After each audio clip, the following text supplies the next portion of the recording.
Hello everybody, welcome back to my channel. आप सबको मैं बताना चाहती हूँ, मैं एक हिंदी स्टेनोग्राफर हूँ। जो टेक्निक मैं आपको बताऊंगी इन वीडियोस के थ्रू, इन ऑडियोज के थ्रू, अगर आप उस तरीके से लिखते हैं तो आप हर हाल में एक स्टेनोग्राफर बन पाएंगे अपनी लाइफ में, और जल्दी ही बन पाएंगे। मैं कैसे बोलती हूँ, किस तरीके का मेरी स्पीड है, वो सब आपने अगर मेरी पुरानी ऑडियोज नहीं देखी, नहीं सुनी है, मेरी पुरानी वीडियोज नहीं देखी हैं, तो उसके लिए मैं आपको एक थोड़ा सा संक्षेप में बता देती हूँ। मेरी जो ऑडियोज होती हैं उसमें स्पीड रहती है 70 से लेके 120 तक, वेरी करती है इधर से उधर। अब आपका क्वेश्चन ये होगा कि भाई जब हमें 80 का ही 80 का ही हमें एग्जाम क्रैक करना है, तो ये 70 और ये 110 का मतलब क्या है? वो इसलिए क्योंकि ये मेरी ट्रिक थी जिसके थ्रू मैंने 2 एग्जाम क्रैक किए हैं, 2 जॉब ली हैं सरकारी। तो आप मेरे पे ट्रस्ट कर सकते हैं। जब हमारे डिक्टेशन में स्पीड चल रही होती है 70 से लेके 110 तक, तो हमारा जो हाथ होता है उसकी आदत ऐसे पड़ जाती है लिखने की कि वो 70 भी लिखेगा, वो उसी में 100 पे भी जाएगा, वो 80 पे भी जाएगा, वो 110 पे भी जाएगा। उसकी आदत पड़ जाती है। उसकी एक ही आदत नहीं रहती है कि भाई मैं तो इतने पे ही लिख सकता हूँ। अगर इतने से स्पीड आ गई हुई, अगर या कोई मेरे पास डिफिकल्ट वर्ड आ गया तो मैं उस पर अटक जाऊंगा। अब अटक गया, स्पीड तो मेरी आदत उतनी ही लिखने की। बाकी के जो इजी वर्ड्स आए एक डिफिकल्ट वर्ड के बाद, वो मैंने सुन तो लिया बट मैं लिख नहीं पाया उसे, क्योंकि मेरा हाथ तो वही चल रहा है। तो उस केस में अगर आपके पास डिफिकल्ट वर्ड आता है और आपने मेरे ऑडियो से प्रैक्टिस करा है, तो आप जो आपके नेक्स्ट इजी वर्ड्स हैं उन्हें कोप अप कर लेंगे। आपके हाथ की आदत होगी लिखने की, जल्दी ग्रास्प पकड़ने की। तो लेट्स स्टार्ट। आप सब लोग रेडी हो जाइए। अभी मैं आपको जो डिक्टेशन बोलूंगी बस वही है कि डिक्टेशन में मेरी स्पीच ऊपर नीचे वेरी करेंगी। 3, 2, 1, लेट अस स्टार्ट। आज का समाज जितना आधुनिक और तकनीकी रूप से उन्नत हो रहा है, उतना ही जटिल अपराधों से भी घिरता जा रहा है। अपराध केवल कानून तोड़ने की क्रिया नहीं है, बल्कि यह समाज की सोच, व्यवस्था की कमजोरी और व्यक्ति की मानसिकता का परिणाम भी होता है। चोरी, हत्या, बलात्कार, साइबर क्राइम, भ्रष्टाचार और संगठित अपराध जैसे विषय आज हम बातचीत का हमारे यहाँ हिस्सा बन चुका है।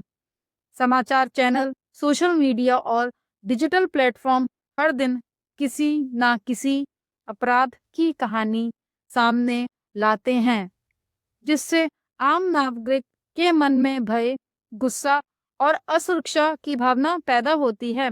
अपराध के बढ़ते मामलों के पीछे सबसे बड़ा कारण सामाजिक असमानता मानी जाती है। गरीबी, बेरोजगारी, शिक्षा की कमी और अवसरों का अभाव व्यक्ति को अपराध की ओर धकेल देता है।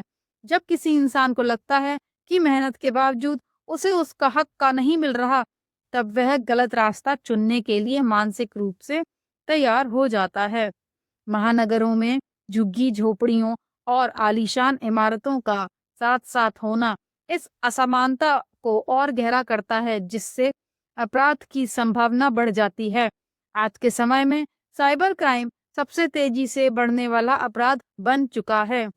मोबाइल फोन और इंटरनेट ने जहां जीवन को आसान बनाया है, वहीं अपराधियों को नए हथियार भी दिए हैं। ऑनलाइन ठगी, फर्जी कॉल, डेटा चोरी, सोशल मीडिया हैकिंग और डिजिटल ब्लैकमेलिंग जैसे अपराध आम हो गए हैं।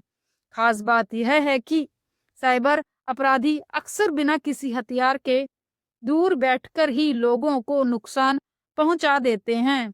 इस तरह के अपराधों में सबूत जुटाना भी मुश्किल होता है, जिससे अपराधी बच निकलते हैं। महिलाओं के खिलाफ होने वाले अपराध समाज के लिए सबसे गंभीर चिंता का विषय हैं।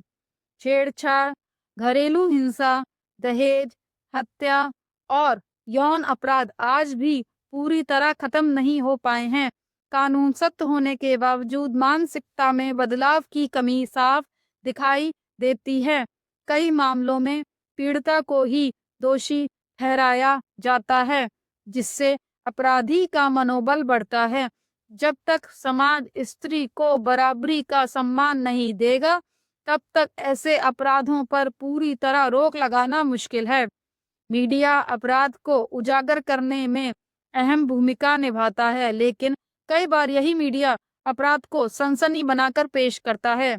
बार बार अपराध की खबरें दिखाने से अपराधियों को पहचान और प्रसिद्धि मिलती है, वहीं आम लोगों के मन में डर बैठ जाता है। कुछ मामलों में मीडिया ट्रायल निष्पक्ष न्याय प्रक्रिया को प्रभावित करता है। इसलिए जरूरी है कि अपराध पर बात हो, लेकिन जिम्मेदारी और संवेदनशीलता के साथ। राजनीति और अपराध का गठजोड़ भी एक कड़वी सच्चाई है। कई अपराधी राजनीतिक संरक्षण के कारण खुलेआम घूमते हैं। जब कानून बनाने वाले ही कानून तोड़ने वालों को बचाने लगे, तब आम जनता का न्याय व्यवस्था से भरोसा उठने लगता है। भ्रष्टाचार इसी गठजोड़ का सबसे बड़ा उदाहरण है, जहां सत्ता और अपराध एक दूसरे को मजबूत करते हैं। इसका सीधा असर विकास, सुरक्षा और सामाजिक विश्वास पर पड़ता है। युवाओं का अपराध की ओर झुकाव भी चिंता का विषय है। बेरोजगारी, नशे की लत, गलत संगत और सोशल मीडिया का गलत प्रभाव युवाओं को अपराध की दुनिया में धकेल देता है। फिल्मों और वेब सीरीज में अपराध को ग्लैमर के रूप में दिखाना भी इसी समस्या को बढ़ाता है। जब अपराधी को हीरो की तरह पेश किया जाता है, तो युवा उसे आदर्श मानने लगते हैं, जो समाज के लिए खतरनाक संकेत है।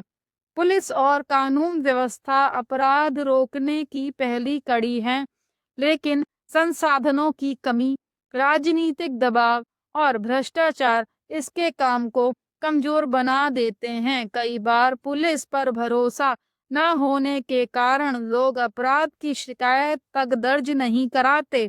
इससे अपराधियों के हौसले और बढ़ जाते हैं। यदि पुलिस व्यवस्था को स्वतंत्र, आधुनिक और जवाबदेह बनाया जाए, तो अपराध पर काफी हद तक नियंत्रण पाया जा सकता है। अपराध केवल कानून की समस्या नहीं है, यह सामाजिक और नैतिक समस्या भी है। परिवार, स्कूल और समाज मिलकर ही व्यक्ति के चरित्र का निर्माण करते हैं। यदि बचपन से ही नैतिक शिक्षा, संवेदनशीलता और जिम्मेदारी का भाव सिखाया जाए, तो अपराध की प्रवृत्ति कम की जा सकती है। शिक्षा का उद्देश्य केवल नौकरी पाना नहीं, बल्कि अच्छा इंसान बनना भी होना चाहिए। आजकल लोग अपराध पर बात तो बहुत करते हैं, लेकिन समाधान की दिशा में एक कदम कम उठाते हैं। सोशल मीडिया पर गुस्सा दिखाना आसान है, लेकिन वास्तविक बदलाव के लिए सामूहिक प्रयास जरूरी है। नागरिकों को कानून के प्रति जागरूक होना होगा, अपने अधिकारों के साथ साथ कर्तव्य को भी समझना होगा। चुप रहना भी कई बार अपराध को बढ़ावा देने जैसा होता है। अपराध मुक्त समाज एक सपना नहीं, बल्कि संभव लक्ष्य है, बशर्ते सरकार, व्यवस्था और नागरिक मिलकर ईमानदारी से प्रयास करें। सख्त कानून, तेज न्याय प्रक्रिया, पारदर्शी प्रशासन और संवेदनशील समाज, ये सभी मिलकर ही अपराध को जड़ से खत्म कर सकते हैं। जब तक हम अपराध को केवल खबर या चर्चा का विषय बनाए रखेंगे, तब तक वह बढ़ता रहेगा। लेकिन जिस दिन हमारी जिम्मेदारी के साथ बदलाव की शुरुआत करेंगे, उसी दिन समाज सच में सुरक्षित बन सकेगा। स्टॉप।